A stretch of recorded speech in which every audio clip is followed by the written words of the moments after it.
A little horned lizard.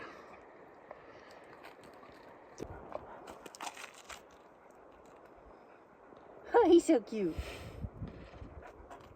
Okay, well, we have got settled into camp here. We're going to take a step outside and we'll give you a little look-see around. Really enjoying this site here. Nice spot, great view, and decent sun for the solar panels. There is no solar or cell service out here, so we're going to be here for a couple weeks. So set up my satellite internet there so we can stay connected, get some videos uploaded, and we'll give you a look around camp here. Well, I'm backed in over here. I've got my trailer unhitched just behind the van there, little spot.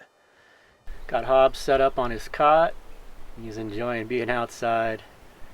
Yeah, it's just been a real nice camp here. We got our own fire ring and concrete picnic table. Nice view through the trees here, the cliffside across the way. A little breezy up here, but with the trees, it makes it very pleasant.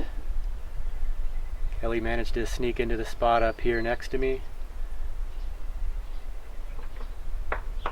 Just surrounded by a variety of trees. It's been real nice being in the junipers, the pinyon pines, some oaks up here.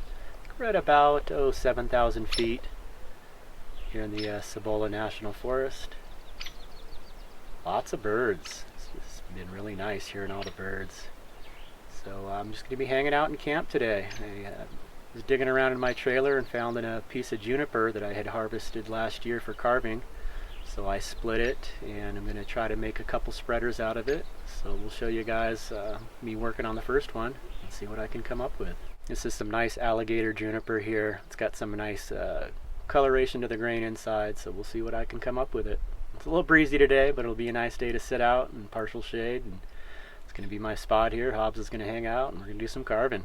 That's my windsock there, my hammock. I'm going to start by just slowly removing some wood, kind of visualizing that there will be like a knife shape in here. This curve, we'll just work around so when it's done, should have a little bit of grain growing through the middle there. This juniper has this kind of dark spot in the middle, which makes it nice, which makes her some nice grain color. We'll just start removing some wood here.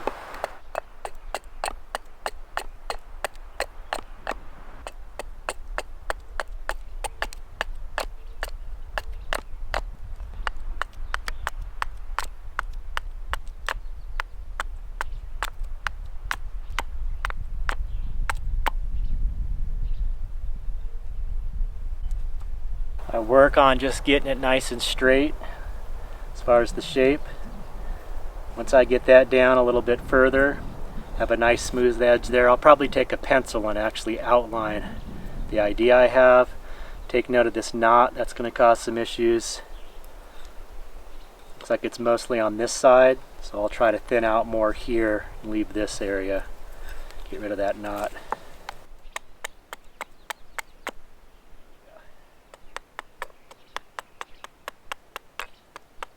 Okay, so this is the progress we've made so far. Just kind of trying to turn it into a little plank. Nice and flat there. I will actually set it down here to kind of check how level it is, where I need to take off from, and then try to kind of straighten it out here.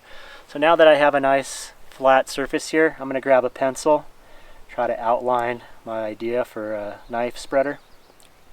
See what I come up with. I took a pencil and marked out the rough shape there. That's kind of what I'm going for. A nice round, smooth handle. We'll have it come up to a little bit of a point, thin out at the blade side there. It's not going to be sharp to like cut with. Again, it's just for spreading like peanut butter, mayonnaise, stuff like that. So that is the general shape I'm going to go for. The thickness here, it'll end up hopefully in the end being thinner than that, but not too thin that it'll break. I want it to be robust. So I'll continue on with my carving axe, remove a lot of the bulk wood here till I get close to my lines, and then I'll go in with my carving knives to finish it off.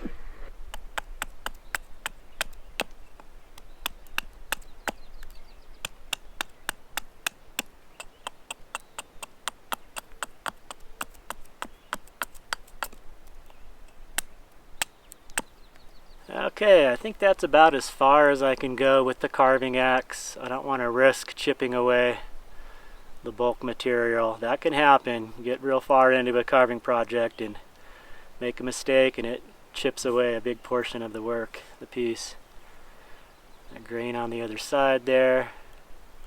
So I'll break out the carving knives and get busy. All right, we'll give you a little shot of my carving knife kit here. I do carve a lot of wooden spoons. Here's a couple examples here. This one I did that I really like.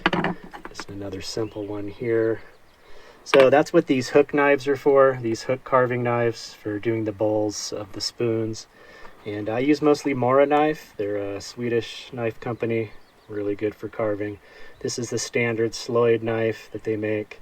So I'll be using this mostly for probably pretty much the whole project. So we'll just bring that on out, leave the rest of the kit here. And also Kelly, this is actually Kelly's. They do make a leather like thumb protector for carving that you can slip on, and it just gives you that little bit of leather on your thumb to keep you from getting calloused up.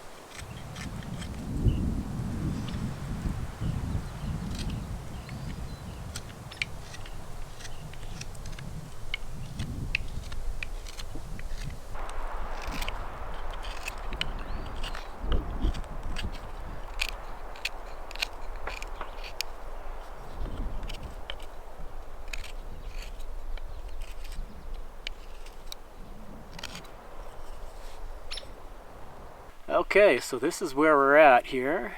Pretty much have the shape right where I want it as far as the side profile goes, but it is definitely way thicker than I want it to be as the end result. And I do that because it gives me a little bit of wiggle room. The worst thing that can happen when you're carving something like this is a major tear out, meaning when you're trying to remove a little bit of wood, it catches the grain and splits way deeper than you would prefer. And if you don't have enough wood, it can actually ruin the whole piece, all the time you put into it. So that's why I stop with the carving axe at a certain thickness, because if I keep going with that, I risk doing a big tear out and ruining the piece. So I kind of just go by feel and experience over time. I've done a few of these, and I know that how far I can go with the axe. And then with the knife, I still have to be just as careful, because tear out can happen with the knife. So it's just removing small amounts of wood. The smaller the better. The less wood you remove with each stroke, the less risk you're taking actually having a big tear out like that. So this is where it gets a little bit more delicate. I actually enjoy this part the most because you're nearing the end. And of course this big thick piece at the spreading part needs to be thinned way down. So that'll be tapered. It'll be thick up top and then tapered to a point at the bottom of the blade there. So we just keep at it. Really nice day to be out. It's cool in the shade with the breeze. A little too warm to just sit in the straight sun, so I'm kind of in half shade here. Just really enjoying this morning so far. Great way to spend the day. Working with your hands. The end result, I have a tool that I can actually functionally use. Like I've mentioned, I've carved quite a few of these, but I've always end up giving them away as gifts, and I end up not having one for myself, so I'm going to try to keep this one for myself this time.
Okay, so this is where we're at right now. We're getting darn close to a finished product. I think I'm going to leave it about that thick so it's nice and sturdy. I won't risk breaking it.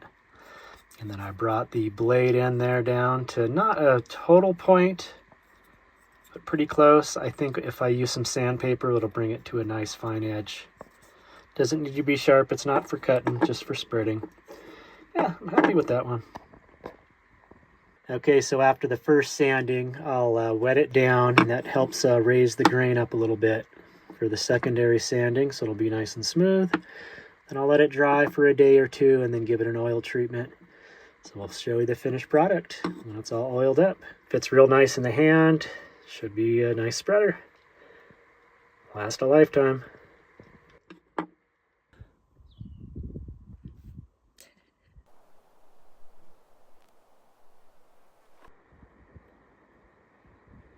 Okay, this is how they're treated here. I put some oil in this Ziploc bag here and then put the utensils in there, let them soak for a few days. These two were in there for about a good 4 days, so I'm going to go ahead and start pulling them out. Pulled this one out, wiped it down. It soaked in a lot of that oil, which is what we're going for. So I'll give it a good wipe down there, let it sit out for a little bit. I usually use a mason jar for this, but at one point over the summer, I guess I misplaced or got rid of that mason jar, so I need to get another one that fits utensils in there. That way I can just leave the oil in there and lay it on its side when it's sealed, and then just kind of roll it around every day, and I'm not wasting plastic bags, and then I can reuse the oil real easy. But anyway, yeah, we'll give you a finished product when I get them all dried off. And here is our finished product. Wiped off all the excess oil. This one is ready to go. I'll start using this. I think the grain looks really nice on this one here, and I like the shape. It's very comfortable in the hand. And this one here, I used the other half of that piece of juniper. I did this one off camera the next day. This one turned out nice as well. I kind of went for a slightly different shape on that one. And here's just some examples of some spoons I've done over the years. Anyone hasn't seen those, this one I was playing around with a different kind of shape on the end there. This is ash wood from my uncle's property back in Maine. There's another one here, kind of played with the little angles on that. And this was just a fun idea I had, a little mini spatula. There's just some examples there. I've kind of considered over the years if I should make these available. I'd have to come up with a way to distribute them, but maybe a small website. Just kind of sell these like I did my stickers. But anyway, we need to put this to the test. I've got a piece of celery here and some peanut butter. This will be the first test here.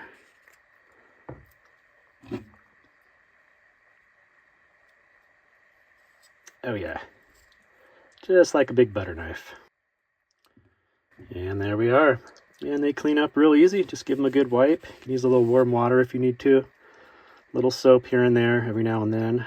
You don't want to remove the oil too much.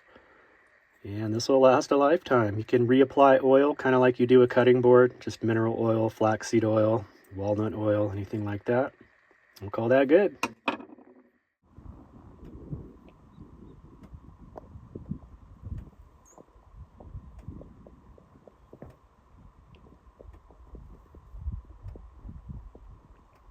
I just scared it away, guys. There was a woodpecker hanging on. I heard the hummingbirds buzzing around. I was like, what are the hummingbirds doing? And there was a little woodpecker hanging on there, sucking all the nectar out of the feeder. So when I just tried to get him on video, I scared him away, and now the hummingbirds are back getting a sip. Very defensive. I just watched a short documentary, oh, I forget what streaming service, on hummingbirds. They were talking about, even with each other, the different breeds are very competitive at the flowers or feeders. These two are kind of battling it out.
Okay, so for dinner tonight, we're doing some leftovers. I had cooked up a pork loin with some rice in the slow cooker yesterday. Put it in the fridge, didn't know what I was going to do with it. So I pulled it out, sliced up the chunks of the pork loin thin, added some hatch green chilies to it. Went ahead and heated it up on the pan there, and then we're putting it in tortillas here and frying up these tacos. We'll add a little bit of cheese and avocado to that. It's going to be dinner. Wait a minute, Kelly came in and fixed hers up. How come hers look better than mine? Dang, they're looking good. Okay, and mine are a little less extravagant. I just didn't put lettuce in mine. Just avocado, and the hatch green chilies, a little tapatio hot sauce, a little oil in the pan to brown up those flour tortillas. Let's give it a shot. Here we go. Ooh, those green chilies make it good.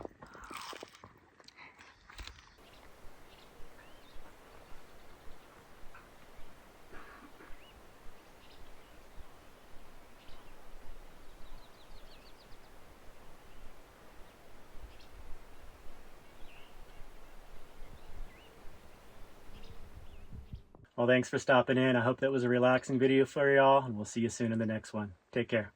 Peace.